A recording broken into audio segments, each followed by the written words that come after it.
नमस्कार दोस्तों, मेरा नाम है गौरव जैन और आप देख रहे हैं मेरा यूट्यूब चैनल अनटोल्ड गाथा। दोस्तों, आज की वीडियो में आपको मैं गौतम बुद्ध की कहानी जब कोई अपमान करता है सुनाने जा रहा हूँ। तो दोस्तों, हमारी मेहनत को आगे बढ़ाने के लिए कृपया करके चैनल को सब्सक्राइब ज़रूर करें। हमें उम्मीद है कि आपको गौतम बुद्ध की यह कहानी ज़रूर पसंद आएगी। तो चलिए कहानी को शुरू करते हैं। एक बार बुद्ध किसी गांव से गुजर रहे थे। उस गांव के लोग उन्हें पसंद नहीं करते थे। उन्होंने बुद्ध को घेर लिया और गालियां देने लगे। सबसे ज़्यादा गुस्सा गांव के नेता को हुआ। उसने उल्टे बुद्ध को गालियां देना शुरू कर दिया था, लेकिन बुद्ध इस सबसे बेपरवाह होकर मंद मंद मुस्कुराते रहे। सरदार बहुत देर तक बुद्ध को गालियां देता रहा, लेकिन कुछ देर बाद उसका मुंह सूखने लगा, जिससे वह चुप हो गया। यह देखकर बुद्ध ने कहा, यदि तुम्हारी बात पूरी हो जाए तो मुझे आगे बढ़ना चाहिए। मुझे आगे गांव भी जाना है, वहाँ लोग मेरा इंतजार कर रहे होंगे। यह देखकर गांव का एक आदमी बोला, हम आपका अपमान कर रहे हैं, गालियां दे रहे हैं, लेकिन आप जवाब देने की बजाय मुस्कुरा रहे हैं।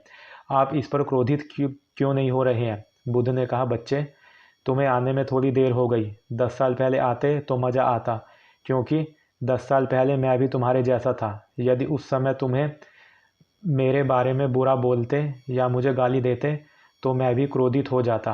इससे ज़्यादा तो मैं तुम्हें गाली देता। संभव है कि वह शारीरिक हिंसा का भी सहारा ले, लेकिन अब मैं आगे बढ़ चुका हूँ। मैंने अपना सारा गुस्सा और नफ़रत पीछे छोड़ दी है। अब मैं उस जगह पहुँच गया हूँ जहाँ तक आपकी गालियाँ नहीं पहुँच पाती। तुमने मुझे गाली दी, यह तुम्हारी भावना है, लेकिन आपकी भावनाएं मुझ तक नहीं पहुंच रही हैं। मुझ पर इसका आरोप तभी लगाया जाएगा जब मैं इसमें भाग लूँगा। एक बार मैं उन्हें स्वीकार कर लूँ, लेकिन मैं आपकी इस हरकत से तटस्थ हूँ, इससे कोसों दूर हूँ। यही कारण है कि मैं अभी भी पहले की तरह शांत हूँ। यह सुनकर सरदार बोला, अरे ऐसा कैसे? मैंने तुम्हें गालियाँ दी और पूरे गांव के सामने तुम्हें गालियाँ दी, फिर इसे लेने या ना लेने का क्या मतलब, बताओ। बुद्ध ने कहा, बच्चे, मैं कल एक गांव में गया था। वहाँ लोगों ने मेरा उपदेश सुना। वे बहुत खुश हुए। ग्राम प्रधान मेरे लिए मिठाइयाँ लेकर आए और मुझसे खाने का आग्रह करने लगे। मैंने कहा, मेरा पेट भर गया है, इसलिए मैं इसे स्वीकार नहीं कर सकता। यह सुनकर वह व्यक्ति मिठाई वापस लेकर चला गया, क्योंकि जब तक मैं कुछ ना लूँ कोई मुझे कैसे दे सकता है। इसमें मेरी सहमति तो आवश्यक है ना? हाँ, यही तो है। एक आदमी ने बुद्ध का समर्थन किया। बुद्ध ने फिर पूछा, जब मैंने मिठाई लेने से इनकार कर दिया तो उन्होंने इसका क्या किया होगा? हो सकता है उसने अपने परिवार के बीच मिठाइयाँ बांटी हो। एक व्यक्ति ने उत्तर दिया। बुद्ध ने कहा, तुमने ठीक कहा।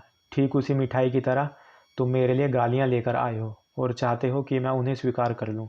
लेकिन भाई, मैं उन्हें नहीं लेता। अब बताओ, तुम उनका क्या करोगे? बताओ। इसका उस शख्स के पास कोई जवाब नहीं था।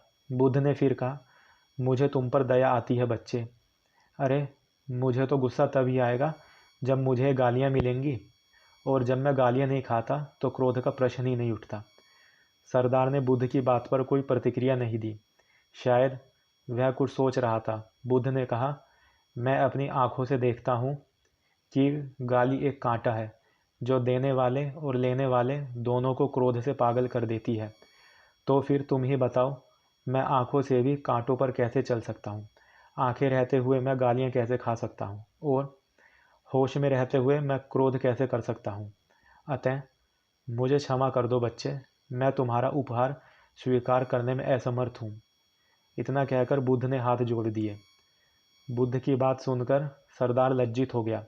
उसकी आंखें भर आई। वह कुछ कहना चाहता था, लेकिन उसके होठों ने जवाब दे दिया। और जब उसने और सहन ना हुआ तो वह बुद्ध के चरणों में गिर पड़ा। दोस्तों, हम में से ज़्यादातर लोग यही सोचते हैं कि हमारे दुखों का कारण कोई और है, और जब हम इस पर विश्वास करते हैं तो हम आत्मनियंत्रण की कमी को और खुद को नियंत्रण करने में असमर्थता को नज़रअंदाज कर देते हैं। वास्तव में यह हम पर निर्भर करता है कि हम दूसरों द्वारा प्रदत्त नकारात्मकता को स्वीकार करते हैं या नहीं। यदि हम नेगेटिविटी को स्वीकार करते हैं तो हम अपने के पैरों पर कुल्हाड़ी मारते हैं, और जब हम उसे अस्वीकार कर देते हैं तो हम घृणा, क्रोध, हिंसा सभी से मुक्ति मिल जाती है।